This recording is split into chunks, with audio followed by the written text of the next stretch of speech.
Hey, everybody out there in podcast land, what is up? It is time for episode 88 of the Fortress of Rock. I am the Maestro, Kevin Crane, here on April the 21st, 2023. We have got a real mixed bag for you here because news of the world is going to be jam-packed. We have got the most exciting rock and roll news in one segment I think we've ever had. So you got that to look forward to in just about 30 seconds. Great reviews and breakdown. Metallica's new album, The Hold Steady's new album, new song from Greta Van Fleet. I Want to Go Back, segment 3. Going to be a little bit short to accommodate this blockbuster first segment. And of course, wrap it up is going to tie in here, and you'll understand why. Because of all the new music news we have in News of the World, segment 1, our tribute, as always, to Freddie Mercury and Queen.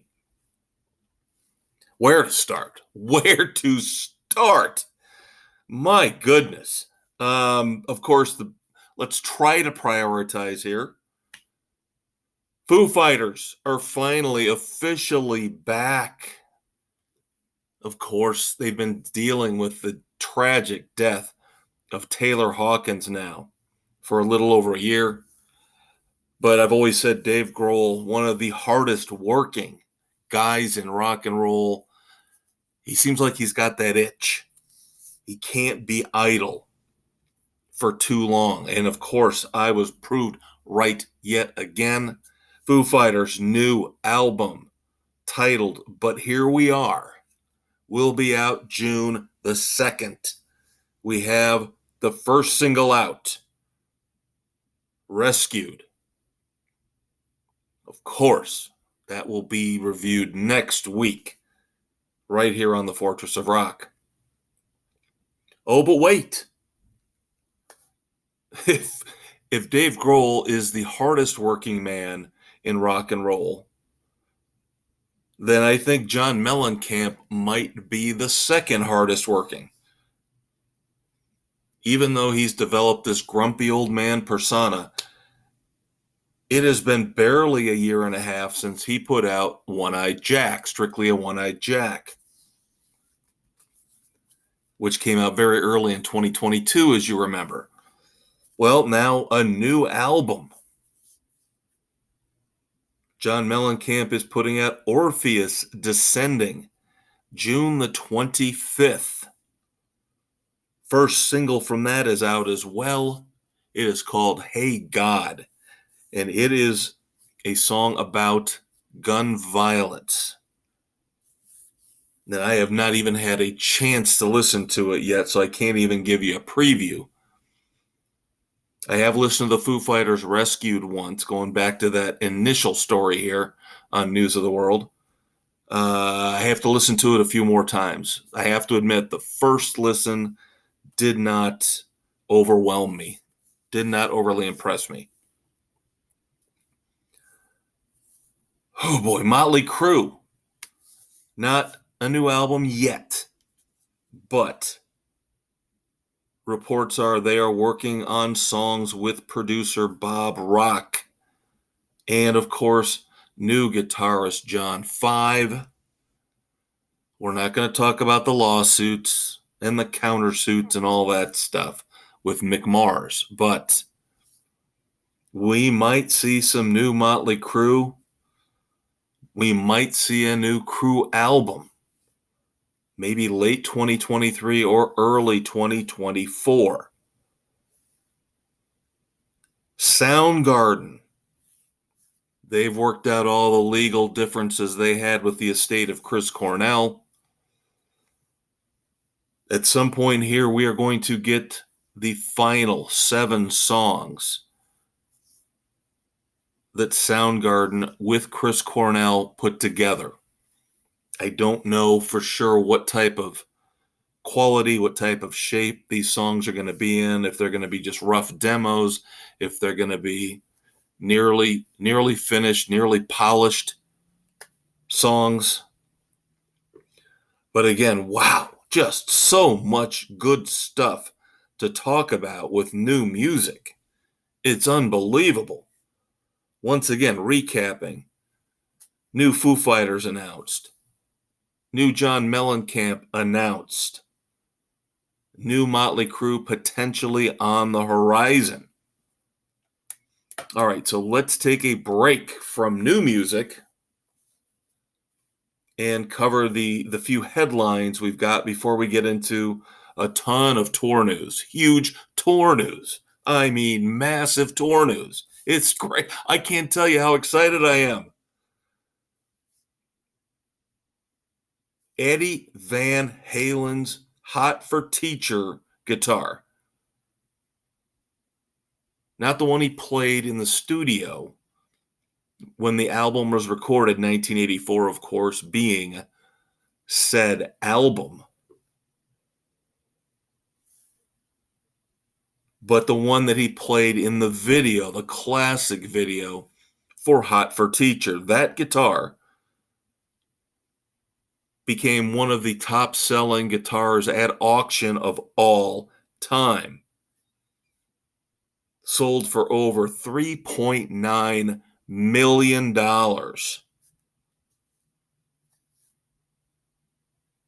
And you doubt the influence of the great one, Edward Van Halen, in the history of rock and roll?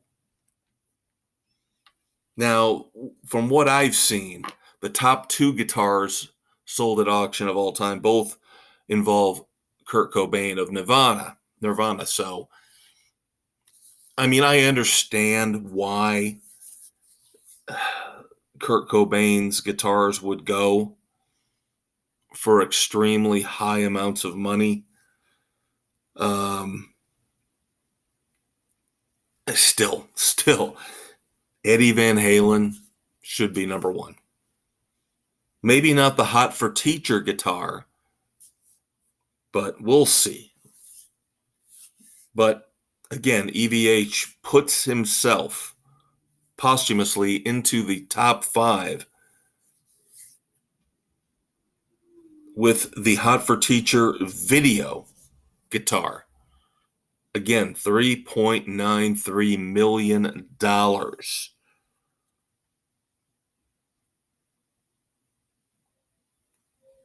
Should we move on to tour news? Let's move on to tour news, kids. This is probably going to take up most of the rest of the segment here. I'm going to try to keep this all straight for you. All right, we've talked about Extreme. We have talked about the fact that they're finally back. They have the new album coming out, 6, here in a couple months. We've already heard the first single, the phenomenal, extraordinary first single, Rise Well, coinciding with the announcement that they are going out on tour with Living Colour. Yes, I am telling you, one of the greatest double bills I can remember. For me personally. I know a lot of you, what? It's personal preference. And for me, Extreme and Living Colour, you can't get much better nowadays. Along with announcing the tour, Extreme released not one, but 2 new singles off the upcoming album. 6, Banshee, and #Rebel. Gee, I wonder what we're going to be doing in the breakdown segment next week, kids.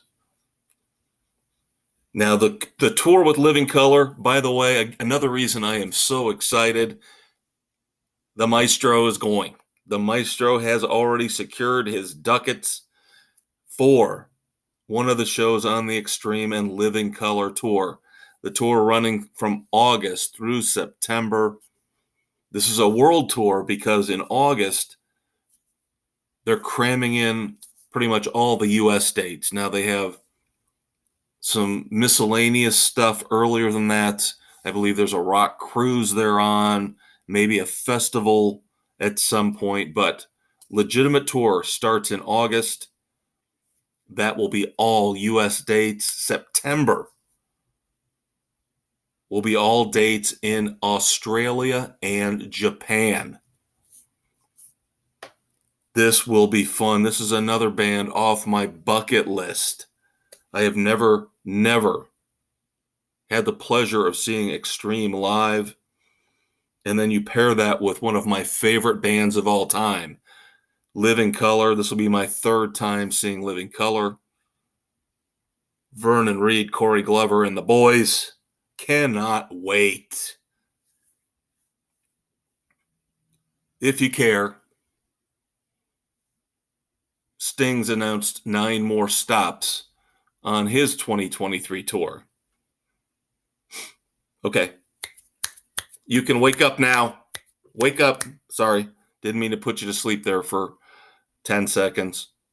Oh, wait. I forgot to mention Jethro Tull. The 7 Decades U.S. tour, which will go from August through November, 16 dates on Jethro Tull's new tour. Again, called The 7 Decades, in support of their brand new album. I still don't know how to pronounce this. It's supposed to be a fancy, goofy way of saying rock flute. To me, it looks like a rock fruit, but what do I know? And again, wake up.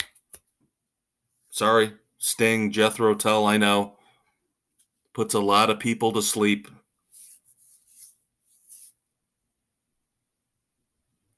Newer rock stars, supposedly the saviors of rock and roll.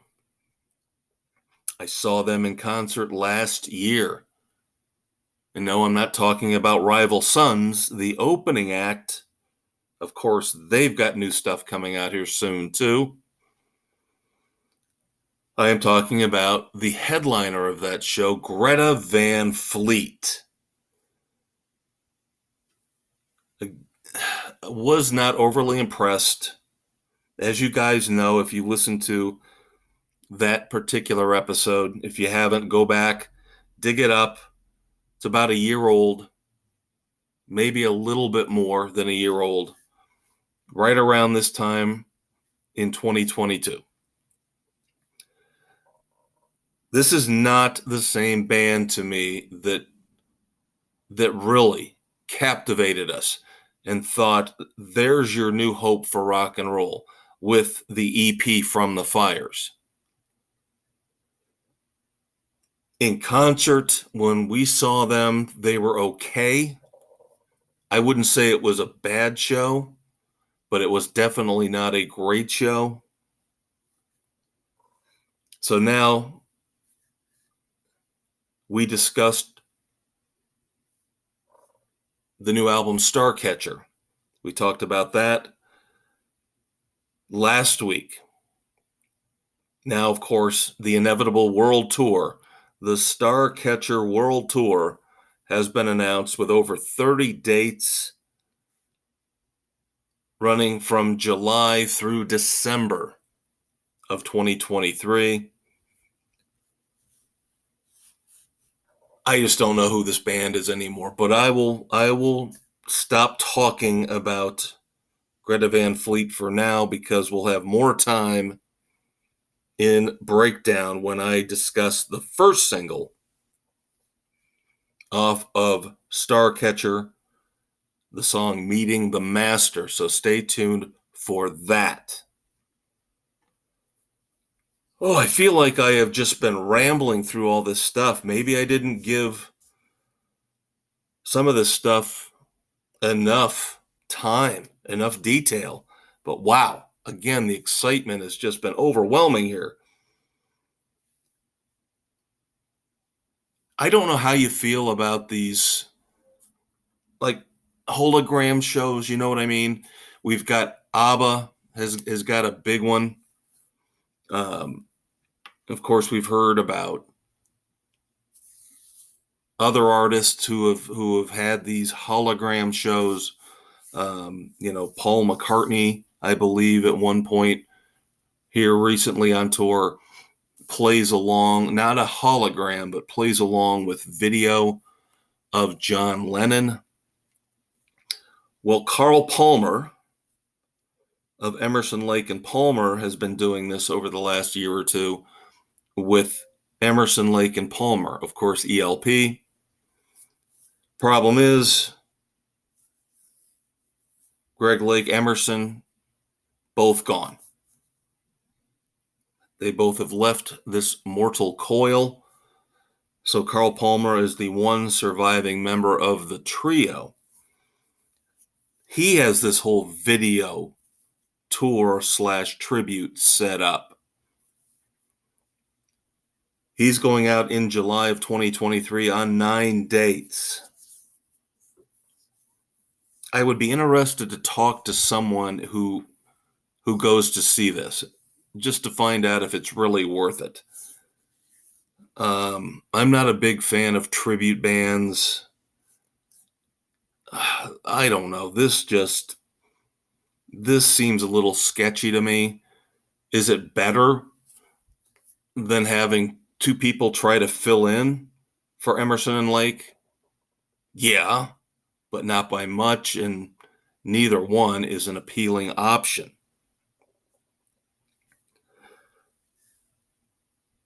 And finally, I saved the best, well, not the best, but the best in terms of tour news outside of Extreme and Living Color, of course, being selfish. But Pearl Jam back out on the road for 9 dates, August and September of 2023. Kind of caught me off guard when I heard about this. Good friend of mine dropped me a text. I was kind of skeptical because I didn't read the announcement graphic. Of course, like a poster. You've seen these. Most of these tours are announced with a big picture, almost like a movie poster. Band logo, band picture, opening act logo, and then the dates below. Well, Pearl Jam's, I'm paraphrasing a little bit here, but Pearl Jam said supporting the new album Gigaton. And I'm sitting there thinking, how long has Gigaton been out? And then I looked again at the picture / poster announcing these 9 dates, this 2023 US tour. Again, kind of a brief jaunt, but they had the word new in quotes. So we've been talking about all this new music coming out from everybody. The Pearl Jam kind of is tweaking that idea, saying, yeah, we're going out on tour, but they're basically saying, we don't have anything new for you. This is kind of sort of in support of an album that was out a few years ago. So still awesome to see Pearl Jam back out on the road. And again, great news from the Fortress of Rock. There should be a review of a show along the way from Pearl Jam here on the Fortress of Rock. I'm tentatively saying I'm in. It's not really in my hands anymore. It's kind of out of my control. I don't have to do anything. It's all about those lawn passes I've been bragging about for months. If this show does not get excluded, then guess who's going to be there to give you a review? That's right, this guy, the Maestro. Wow, I thought this would really push a full 30 minutes, which of course is our limit for a segment here on Spotify, our recording platform. But that's it. I've gotten through everything. I hope all this news has got you jacked up and jazzed and excited like me. Again, Foo Fighters, John Mellencamp, new Extreme songs, new Extreme tour with Living Colour, Pearl Jam out on the road, Greta Van Fleet out on the road, the possible release of the last songs of Soundgarden with Chris Cornell. I mean, these are massive monster headlines. So watch, next week I'll have absolutely nothing to discuss in news of the world. But again, hope you enjoy all this great news as much as I have. Get your tickets to the shows that I've mentioned that you want to go to. Get the albums, the CDs, the vinyl of these brand new albums coming out here over the course of the next 3 or 4 months. Wow. Just let's keep the momentum going. Let's do a quick promo break and we'll head into breakdown where we'll discuss Metallica, The Hold Steady, and Greta Van Fleet. I'll be right back. Thank you so much for tuning in to the Fortress of Rock podcast with me, the Maestro, Kevin Crane. Of course, that was segment 1, the news of the world, our tribute to Freddie Mercury and Queen, where we look back at the past week in rock and roll and all the news and all the controversies that you deserve to know about. Next up is the heart of the show, the meat and potatoes, breakdown, where we are going to review all the new songs, all the new albums, all the new concert tours, the shows that I've seen personally. Stay tuned for that. Of course, we're now available on Spotify, Anchor, Apple, Stitcher, Castbox, Google, Pocket Cast, and Radio Public, wherever you listen to your favorite podcasts. Hang out, kids. We'll be right back. All right, everybody, welcome back to the Fortress of Rock, episode 88 on April the 21st, 2023. I am the Maestro, Kevin Crane, still stoked after all that fantastic rock and roll news in the first segment. During the promo break, I had obviously a minute or two to think, to reflect. Maybe a lot of that news was me being selfish. Maybe new Foo Fighters doesn't appeal to you. Maybe new John Mellencamp doesn't appeal to you. Maybe Extreme and Living Colour on tour doesn't appeal to you. Maybe Pearl Jam on tour doesn't appeal to you. And I would say, what the heck is wrong with you people? Anyway, segment 2, of course, each and every week on the Fortress's Breakdown, our tribute to Tom Petty and the Heartbreakers, the best new music. Now, I kind of boxed myself in this week, and let me explain. I got 2 album reviews. You guys knew that if you listened last week. Wanted another week to digest the new Hold Steady album, The Price of Progress. What I really didn't think about was how hard it was going to be to review Metallica and the Hold Steady in the same segment. Let me explain again why. And this is not an insult, by the way, to either band, but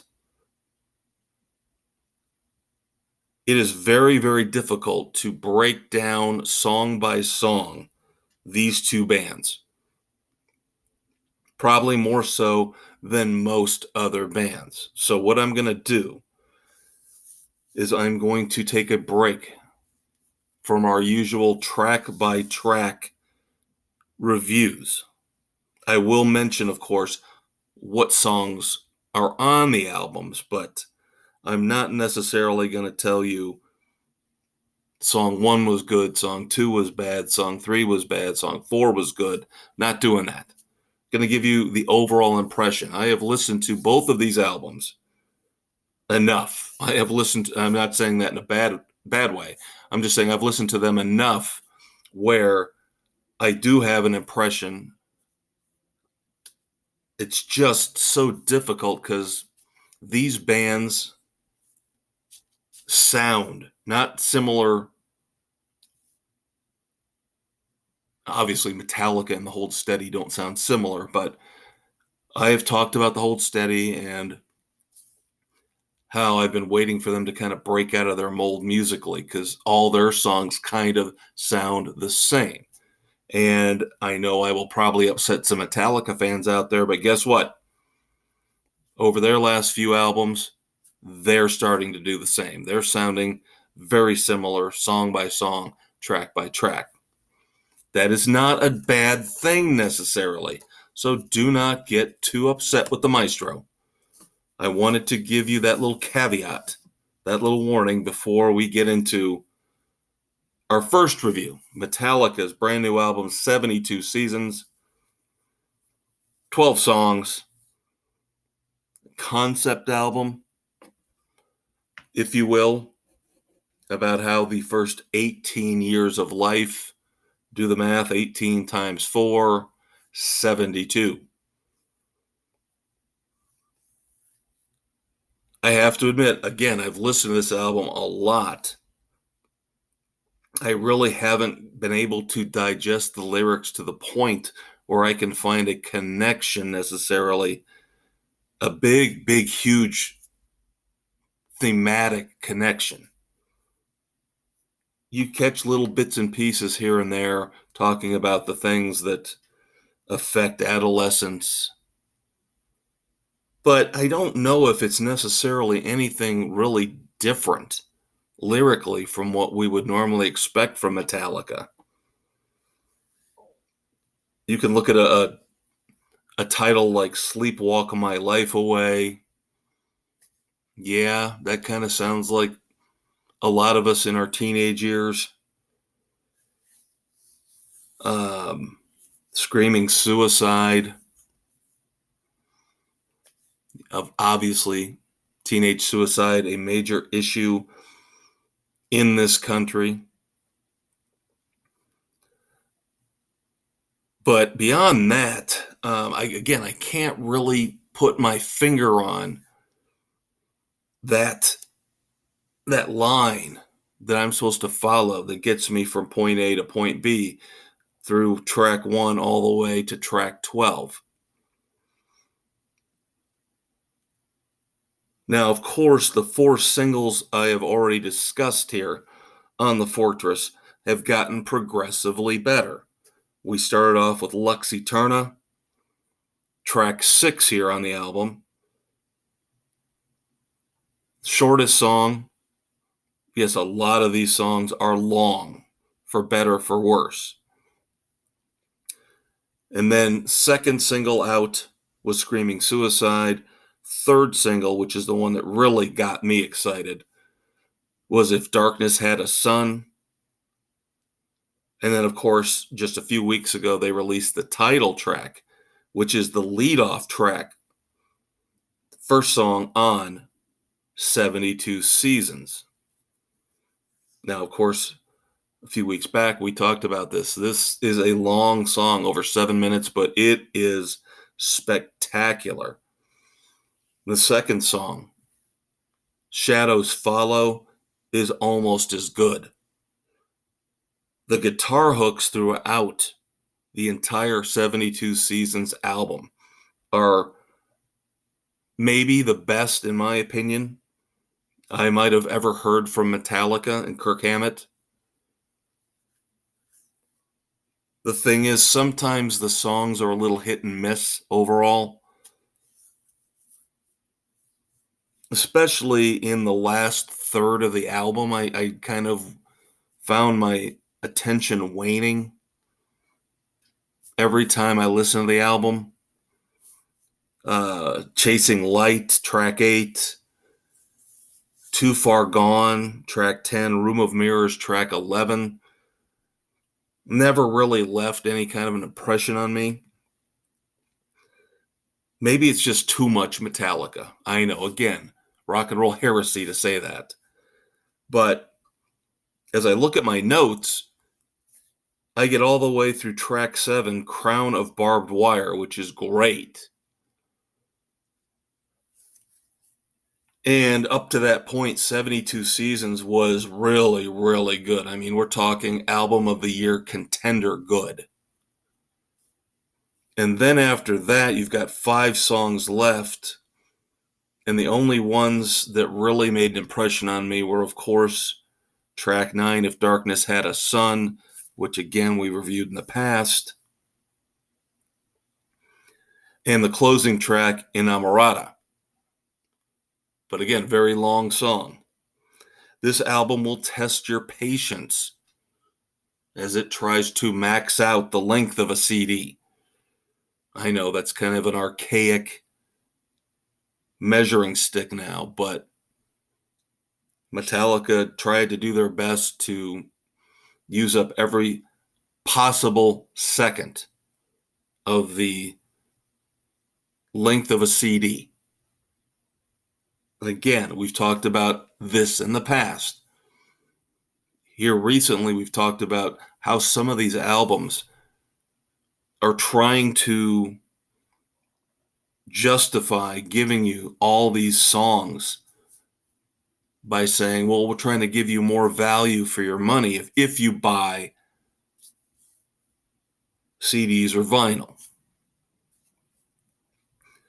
From a creative standpoint, I look at them and I say, you've got to cut the fat. You've got to take some of these songs that aren't that good off, tighten the album up. You didn't need 12 tracks, in my opinion, on 72 Seasons. You could have pared this down to about 9 or 10, still would have been a very decent album in terms of length. Would have been acceptable. Nobody would have complained if it was 9 or 10 songs, especially with as long as some of these tracks are. And I think the album would have been tighter and overall better. But I have to recommend it. It's very, very good. Again, out of 12 songs, I mean, we're looking at 8 or 9 that are definitely top level Metallica. So check it out. You can always visit our Facebook page and put a comment down. Let me know what you think of 72 Seasons by Metallica. Again, I liked it a lot. I don't know if I can say I loved it, though. And then we move on to the Hold Steady, one of my bands. I know they're not extremely popular. There are people out there who know who they are. They've been around for a long time.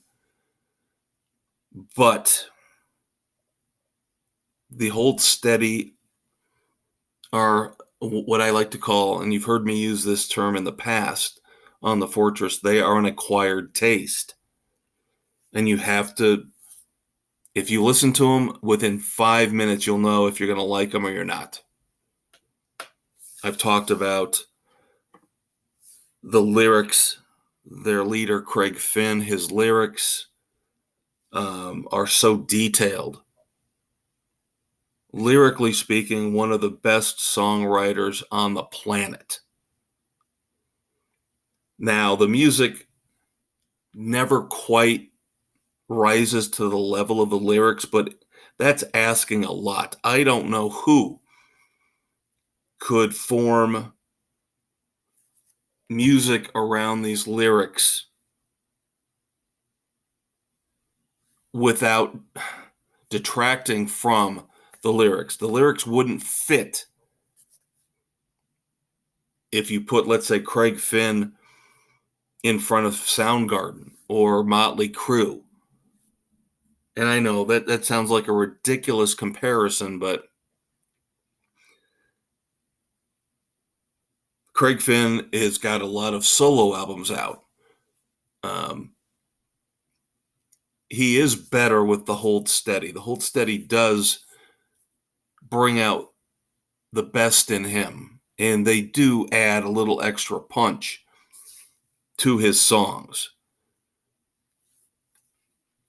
And the more I've listened to The Price of Progress, their brand new album, again, as I mentioned, I had to stall on this one for a week or two on you guys because I just wanted to try to give it enough listens. And it worked in this case. It got better as I went through multiple listens. But again, it's still not going to change the fact that you're either going to like him or you're going to hate him. Craig Finn's voice is not the most silky smooth rock and roll headbanging, type of leader type of voice that you would expect. I would almost compare him more to a Michael Stipe of REM in that respect. But REM was able to vary things. REM was able to change up their sound. They could go from hard rock, like on the album Monster, to more subtle and slower things like Losing My Religion, Fall on Me. And that's the difference between a band like REM and the Hold Steady. Now, the Hold Steady, The Price of Progress, 10 songs. Grand Junction, Sideways Skull, Carlos is Crying. Now, that's my favorite song on the album. Carlos is Crying has a tiny bit of a funky shuffle to it. Craig Finn pares down the detail in his lyrics just enough where it's not overwhelming. And you got to listen to it. It's a really cool song. Then comes Understudies and Sixers. Sixers is a strong song, again, because of the lyrics. The detail, again, just immaculate. And I'll say it one last time until the next time they put out an album. He should write a book. Craig Finn should write a book. I'm telling you, there's got to be a novelist in there somewhere. Then we get the Birdwatchers, City at 11, which is pretty good, Perdido, Distortions of Faith. Obviously, you can tell by the title. A little bit of a riff on religion. And it's a mid-tempo song. So, again, they change things up just enough to make the song interesting. And then the album closes out with Flyover Halftime. But as I mentioned, the album gets better and better the more you listen to it.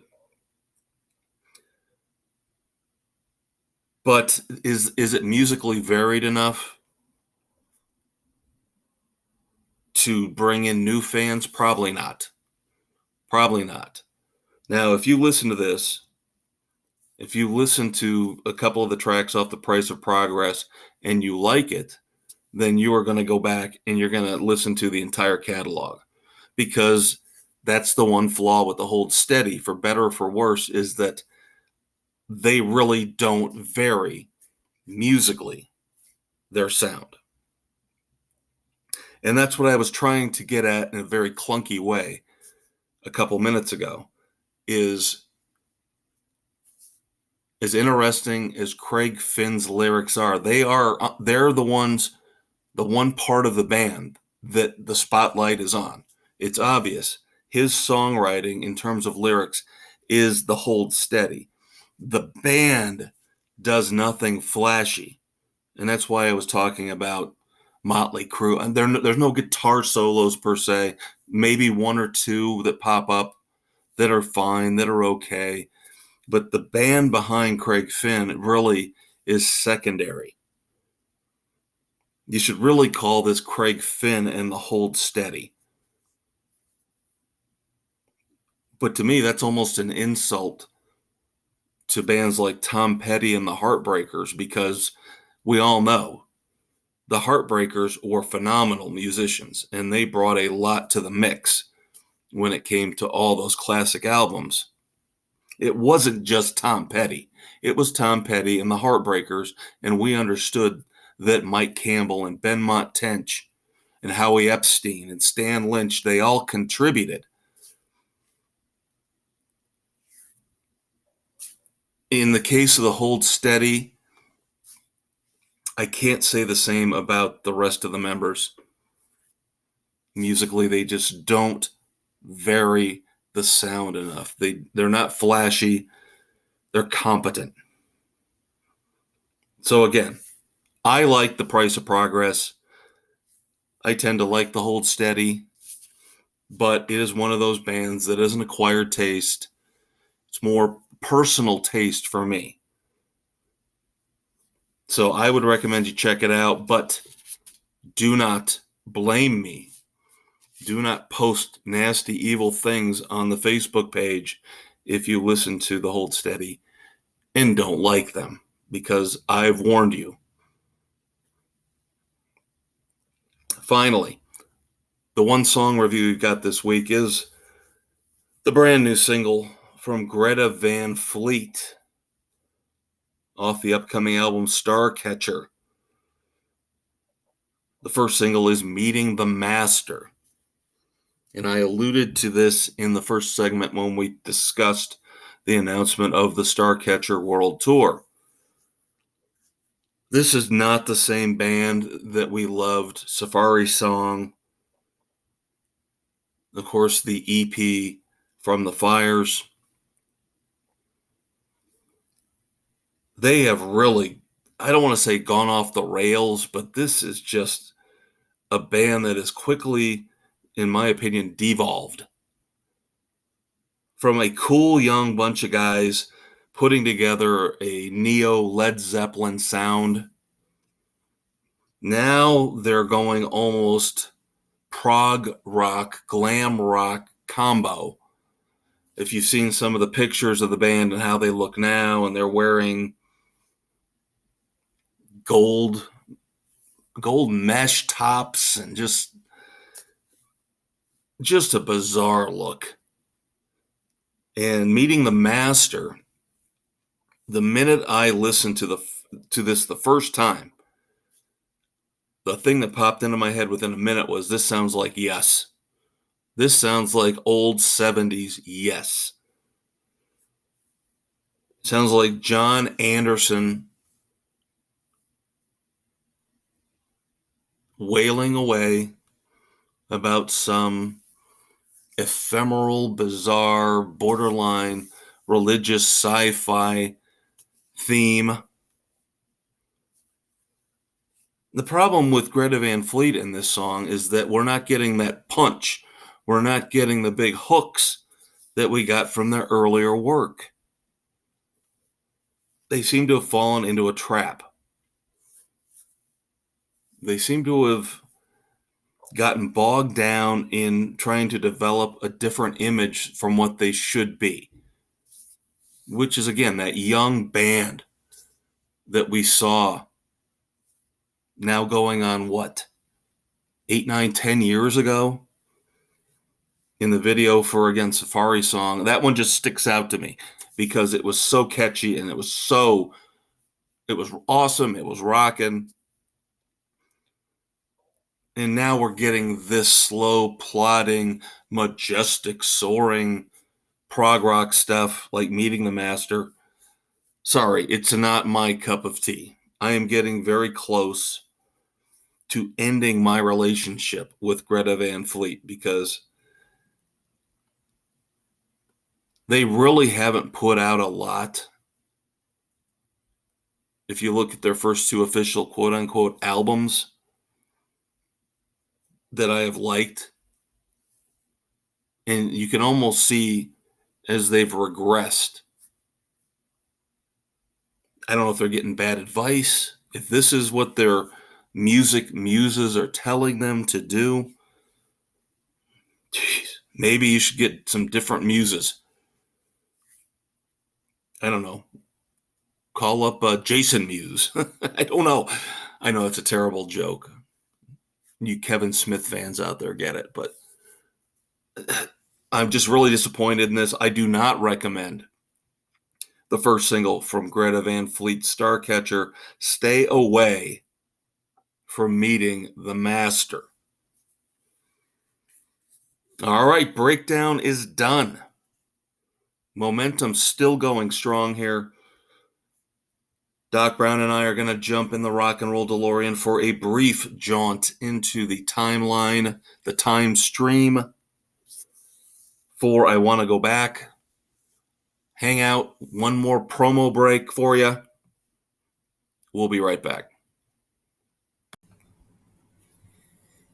All right, now that we've looked at the current state of music in our breakdown segment, it is time to climb into the DeLorean and travel back in time to look back at moments in rock and roll history, birthdays, deaths, anniversaries of song and album releases.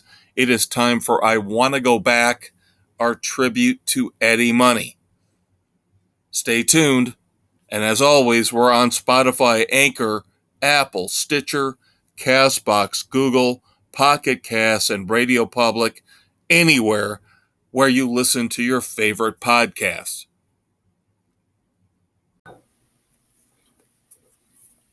All right, Doc Brown is telling me let's get this done quick.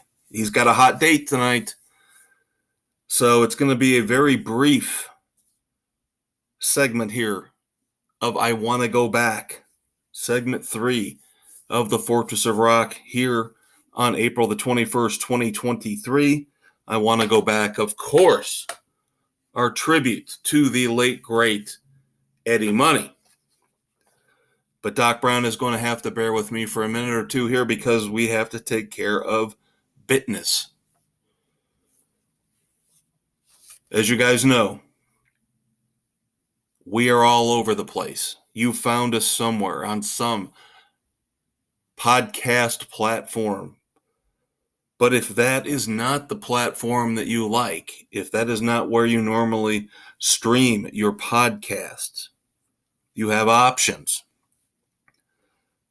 The Fortress of Rock is always available on Spotify, Google, Radio Public, Pocket Casts, Apple, Overcast, Castbox, Stitcher, Amazon Music, and Audible.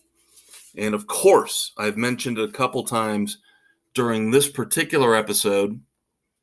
Check out the Facebook page in addition to a link each and every weekend to this podcast, to all new podcast episodes. We do a couple fun things Friday nights, right around the same time that this episode will hit. We do the Weekend Rock Project. This week is very straightforward, something we've never done before, which kind of surprises me. We're asking simply for the best rock band names of all time. I personally have always thought Dire Straits was just a phenomenal name for a band. So throw your 2 cents in. And of course, we always like to mention that in segment 1, News of the World, and here in segment 3, I Want to Go Back, a lot of these topics, a lot of these ideas, a lot of these informational nuggets and tidbits were helped along by 3 main sources: UltimateClassicRock.com, the Van Halen News Desk, and ThisDayInMusic.com. All right, let's start with anniversaries here. And I Want to Go Back. Sad news on this day, April the 21st in 2016. Prince was found dead at the age of 57 years old. And I don't know many people out there, very few, very, who do not acknowledge Prince as one of the greatest creative forces, one of the greatest guitarists, one of the greatest all-around, yes, rock stars of all time. Prince's brilliance was that he could bring together all sorts of audiences, all sorts of different music, rock, pop, funk, hip-hop. And we talked in segment 1 about Dave Grohl and John Mellencamp and how they are probably the most prolific rockers out there right now. Prince was prolific. Prince could not stop creating. You saw after he passed all the music over the last 7 years that they found in his vault at Paisley Park.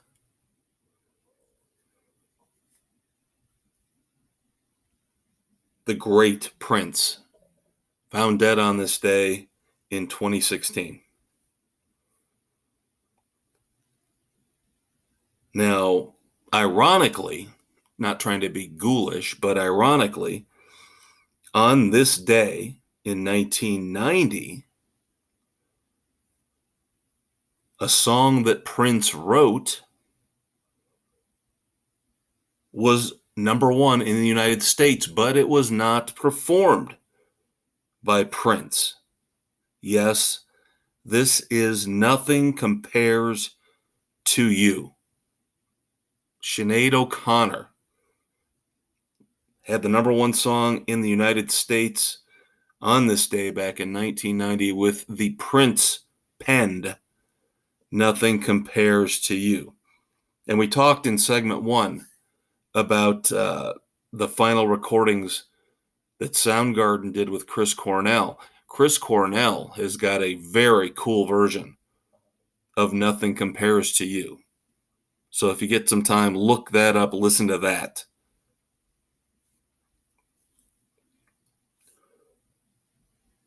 April the 21st, 1984. The theme song from the movie Against All Odds was the number 1 song in the United States. And why do I bring that up? Because really, it's not that great of a song in my opinion. Sorry, it's just not really my thing, not my cup of tea. A little too goopy and adult contemporary for my taste. But we have to acknowledge it because it was the first U.S. number 1 song for the legendary Phil Collins of Genesis, of course. Then went on to a massive, successful solo career. And then finally in anniversaries, April the 21st, 1967, the Beatles on this day finished recording the landmark album Sgt. Pepper's Lonely Hearts Club Band. I don't know what else to add to that. Just a few birthdays here on April the 21st. We talked recently about The Cure and how their leader, Robert Smith, he smited Ticketmaster. He dealt Ticketmaster a massive blow where he forced Ticketmaster to refund money back to the fans because of exorbitant ticket fees.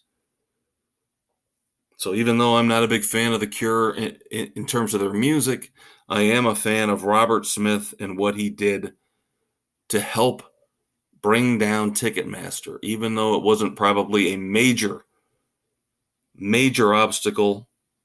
It was still a step in the right direction in getting rid of the monopoly known as Ticketmaster/Live Nation. So, happy birthday. Born in 1959 on April the 21st, happy birthday to Robert Smith of The Cure. April the 21st, 1948, the birthday of Paul Davis. Now, a lot of you out there are sitting there quizzically scratching your heads, thinking, going, what is the Maestro talking about? Paul Davis. True music devotees will know that Paul Davis in 1977 had a big hit in the United States, number one song called I Go Crazy. And it, for a time, held the record on the Billboard Hot 100. 40 weeks on the charts back in 1977.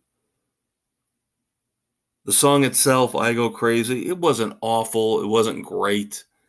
It was listenable. I remember it. But my brain works that way. So happy birthday to Paul Davis. And then finally, on the birthday front, April the 21st, 1947, Iggy Pop was born. Now, I will make a confession. I am never going to pretend to be the be-all, end-all when it comes to music. I will tell you my flaws, just like I will brag about stuff that I love, and if you don't like it, that's your problem. I can be bold, I can be humble. I know nothing about Iggy Pop in terms of music. I really don't. And I'm sorry, I've never listened to Iggy Pop and the Stooges. It's never been something that's come up on my radar. There are some bands out there like that. Motorhead is another one that jumps to mind. I've never really listened to Motorhead and Lemmy, and sorry, just never something that really, never was in the mood for, never was in the mood to try it, never was in the mood to, be adventurous and give it a shot. So, sorry. I know Iggy Pop likes to perform without a shirt on, and he's all muscular and veiny and looks great physically for his age, even though he's got a lot of wrinkles. That's about it. Sorry. That's all the Maestro's got for you on Iggy Pop's birthday here on April the 21st. All right, Doc Brown is getting us back into the garage. He has got to head out. I think he's got some burritos and margaritas on the agenda with a lovely young lady. So that will do it for segment 3. I want to go back. But of course, we're not done yet. We have one last promo break. And then, of course, a lot to discuss and wrap it up with all the new music that we will be discussing here over the next weeks and months. So hang out for just a couple more minutes with the Maestro, won't you? I will be right back.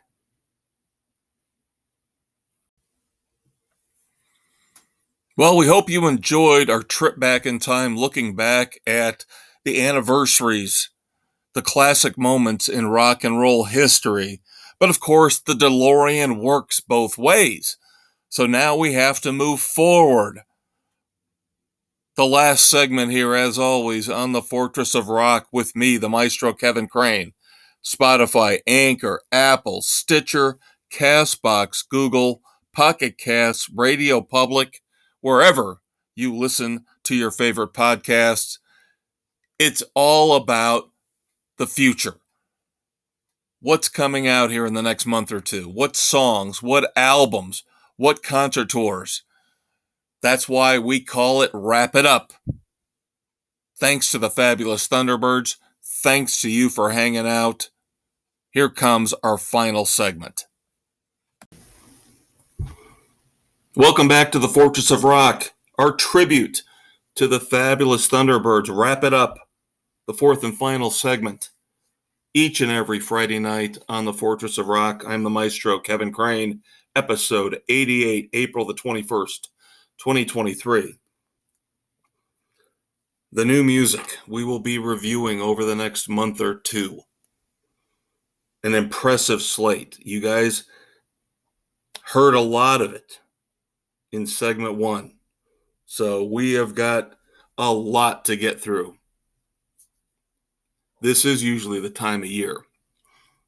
Summer music, bands putting out new stuff, but this is impressive beyond belief.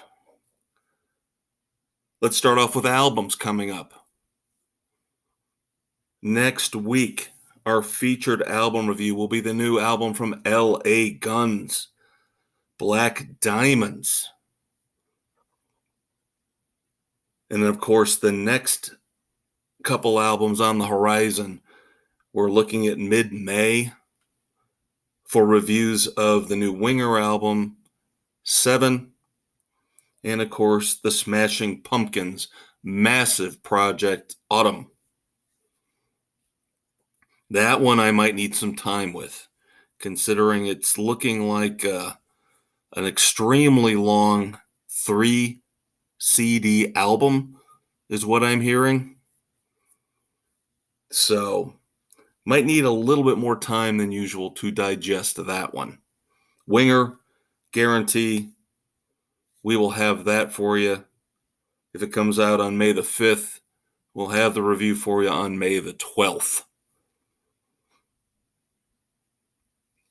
And then after that, it's just going to be constant, nonstop, week after week after week. Great new albums for you. We've mentioned Mellencamp, Foo Fighters. We know about Extreme.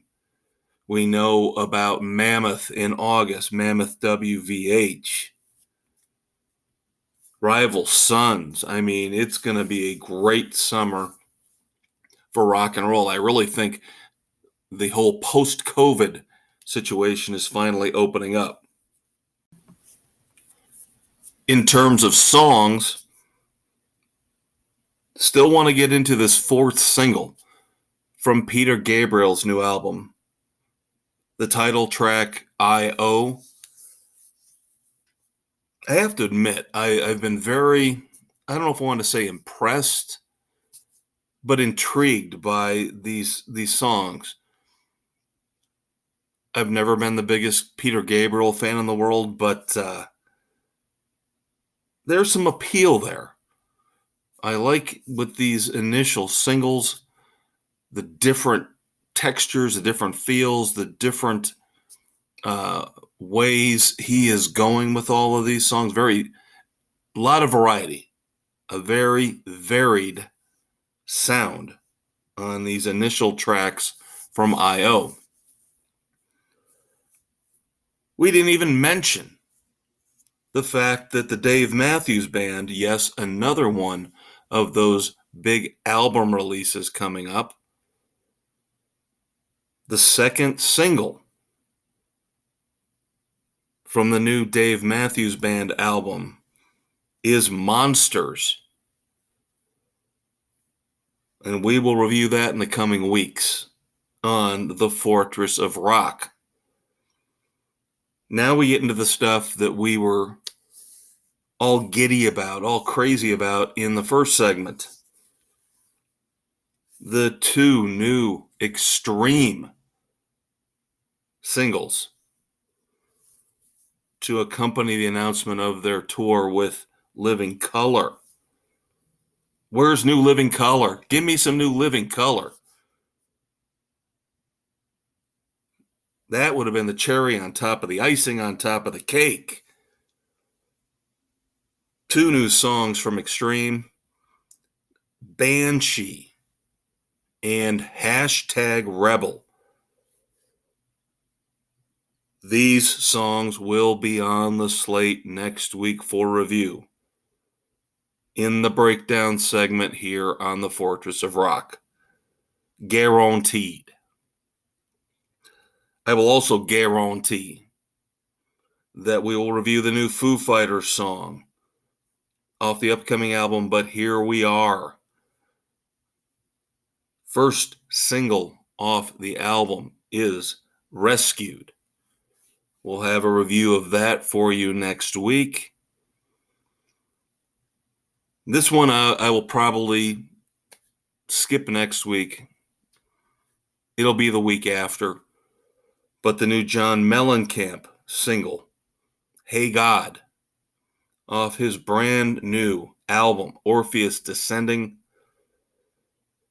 Got to spread this stuff out somehow, kids. We can't just cram it all into one breakdown. I mean, news of the world, we're going to tell you what's going on. If it's 2 things, if it's 20 things, we can't control that, but we will control the stuff we review to give you the most detailed, in-depth reviews week after week of the best in new rock and roll. So looking at this again, next week in the breakdown segment, we're looking at LA Guns for the album review. We're looking at both of the new Extreme songs, and we're looking at the new Foo Fighters song. Maybe Peter Gabriel will sneak in there because I kind of feel like I owe,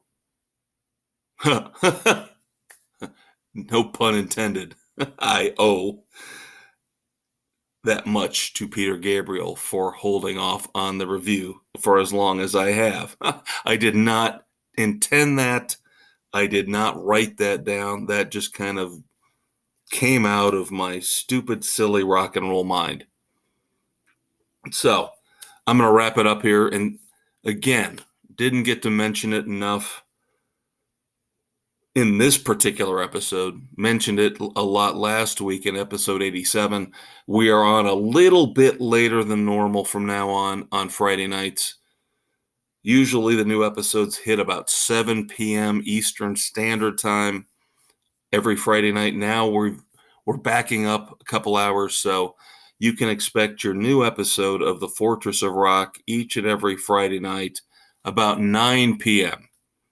Eastern Standard Time, starting with this one right here. So what am I doing? Still talking. Let me finalize this thing and get it out there so you people can listen to it. But again, fun episode, so much great rock and roll news. I am still stoked. Pearl Jam I get to go see again. Extreme and Living Color I get to go see. Life is good, kids. Summer's coming. Warm weather. Lawn passes. Outdoor concerts. Fun times are just around the corner. Hope you have a great weekend. Join me here again next Friday night for episode 89 of the Fortress of Rock. I am the Maestro, Kevin Crane. As always, love the one you're with. I will talk to you in 7 days.